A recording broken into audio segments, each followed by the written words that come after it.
শাড়ি মানেই আভিজাত্য, শাড়ি মানেই বাঙালিয়ানা। আর বাঙালির নির্ভরযোগ্য প্রতিষ্ঠান হিসেবে বহু বছর ধরে সুনাম কুড়িয়ে আসছে আদি ঢাকেশ্বরী।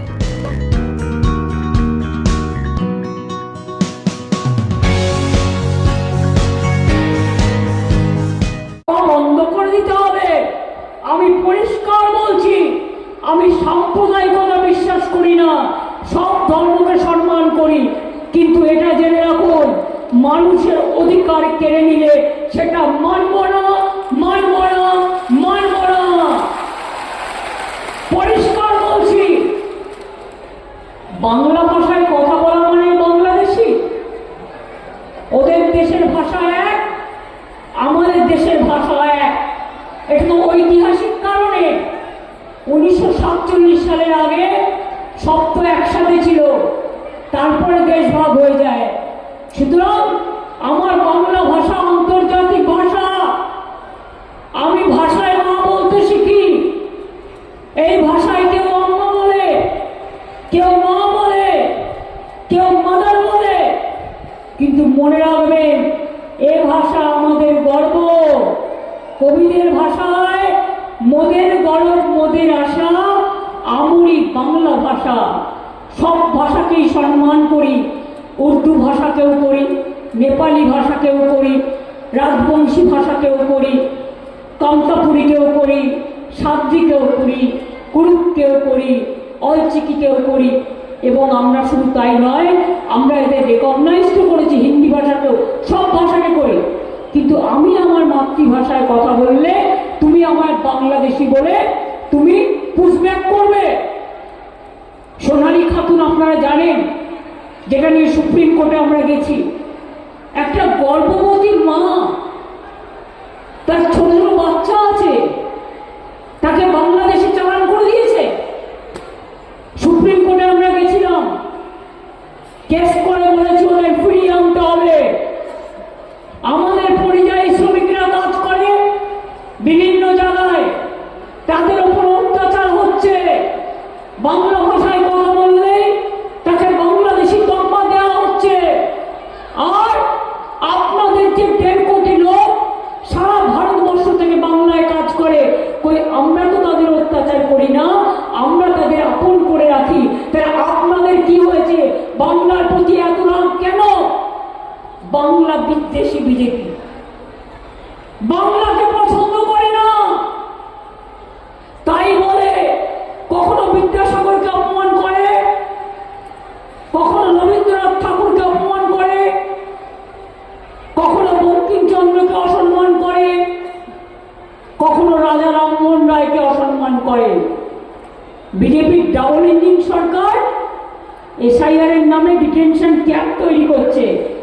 বাংলায় আমাদের প্রতি যদি বিশ্বাস ভরসা আস্থা ফেলে থাকে, কোন ডিটেনশন ক্যাম্প বাংলায় হবে না। বিজেপি কান খুলকার শুনলো, কান খুলে শুনে নাও, কোন ক্ষমতা নেই তোমাদের, কোন ক্ষমতা নেই। মাথায় রেখো, নিজের নামটা ভোটার লিস্টে তুলবে। এবং আমি এখনো তুলিনি, কেন জানেন তো? যতক্ষণ আপনারা না তুলবেন ততক্ষণ আমি তুলব না। আমি যেটা বলি আমি করি, তাই আমি এখনো তুলিনি। গালাগালি শুনতে হয়, কুচ্চা শুনতে হয়। আমি ইফতার করতে গেলে, রমজানে গেলে আমার ছবি দিয়ে বলা হয়, হিজাবি টিজাবি কি সব বলা হয়। কিন্তু আমি যখন গুরুদুয়ারায় যাই তখন তো মাথায় কাপড় দিতে হয়, কই তখন তো আপনারা বলেন না।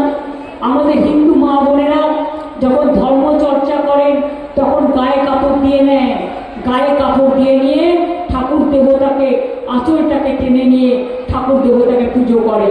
এটা যার যার ধর্মীয় রীতি। আর আমি যতদিন বাঁচবো আমি সব ধর্মের পরম্পরা মানব, সব ধর্ম বর্ণ সম্প্রদায় সবাইকে সম্মান দেব। আদিবাসীদের যখন নৃত্য হয়, আমি তো আদিবাসীদের ড্রেসটা পরি। কেন পরি? এটা হচ্ছে সহমর্মিতা, এটা হচ্ছে তাদের সম্মান দেওয়া। অন্যের বেলা আপনার গায়ে লাগে না, যত গায়ে লাগে যত দোষ নন্দ ঘোষ। সংখ্যালঘুদের নামে দিয়ে দোষ, সাধু সেজেছেন বিজেপি, বলতে পারতাম একটা বললাম না, ভদ্রতা করে ড্যাশ ড্যাশ ড্যাশ নিজেদের মতো লাগিয়ে নেবেন। আমরা সরকার থেকে বিধানসভায় কেন্দ্রীয় সরকারের এই স্বৈরাচারী মনোভাবের বিরুদ্ধে বিধানসভায় আইন পাশ করেছিলাম, জোর করে অবৈধভাবে ওয়াকফ প্রপার্টি কেড়ে নেওয়া যাবে না। 2, মনে রাখবেন, আপনারা ভালো করে জানুন, 82,000 ওয়াকফ প্রপার্টি তথ্য ইতিমধ্যে আমরা আসার আগে কেন্দ্রীয় পোর্টালে ছিল, এটা আমরা করিনি। কিন্তু আমরা এখন যে পোর্টালটা করেছি WMC পোর্টাল এবং নতুন UMED পোর্টাল, এর পার্থক্য হল শুধু আপলোড করার প্রক্রিয়া। এটা সুপ্রিম কোর্টের নির্দেশে। তাও এটা আপলোড আগে কি করতো ওয়াকফ বোর্ড, আর এখন আপলোড করবে কে? মতোয়ালিরা। তো মতোয়ালিরা কাদের লোক? কোন সম্প্রদায়ের লোক? আমরা সুপ্রিম কোর্টে এর জন্য কেস করেছি এবং সেখান থেকে এটাকে রেকটিফাই করেছি। মতোয়ালিরা আপলোড করবে, করে স্টেট গভর্নমেন্টের ওয়াকফ বোর্ডকে দেবে। সুতরাং নিশ্চিন্তে থাকুন, কারো সম্পত্তি কেউ বেদখল করবে না এবং বেদখল হবে না। এসব মিথ্যে প্রচারে কান দেবেন না।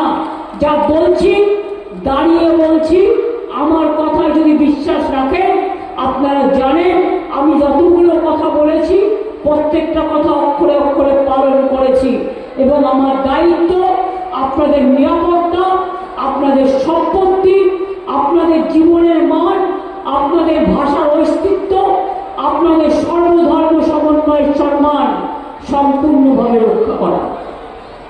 মুর্শিদাবাদ জেলায় সাগরদিঘি তাপবিদ্যুৎ কেন্দ্রে আমরা আবার 607 মেগাওয়াট সুপার ক্রিটিক্যাল পাওয়ার ইউনিট করছি নতুন করে, এবং সেটা পশ্চিমবঙ্গের সবচেয়ে বড় এবং উত্তর পূর্ব ভারতের প্রথম সুপার ক্রিটিক্যাল তাপবিদ্যুৎ কেন্দ্র।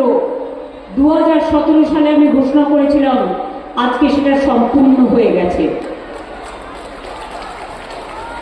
আমি পাওয়ার ডিপার্টমেন্টকে অভিনন্দন জানাই এবং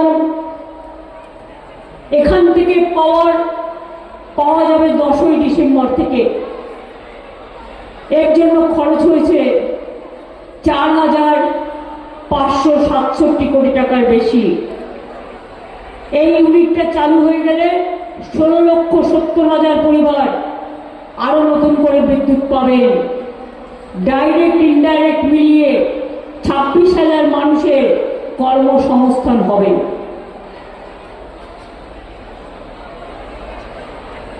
মুর্শিদাবাদ জেলাতে আমার কথাটায় কয়েকটা কথা বলবে, একটু ধৈর্য ধরে শুনতে হবে।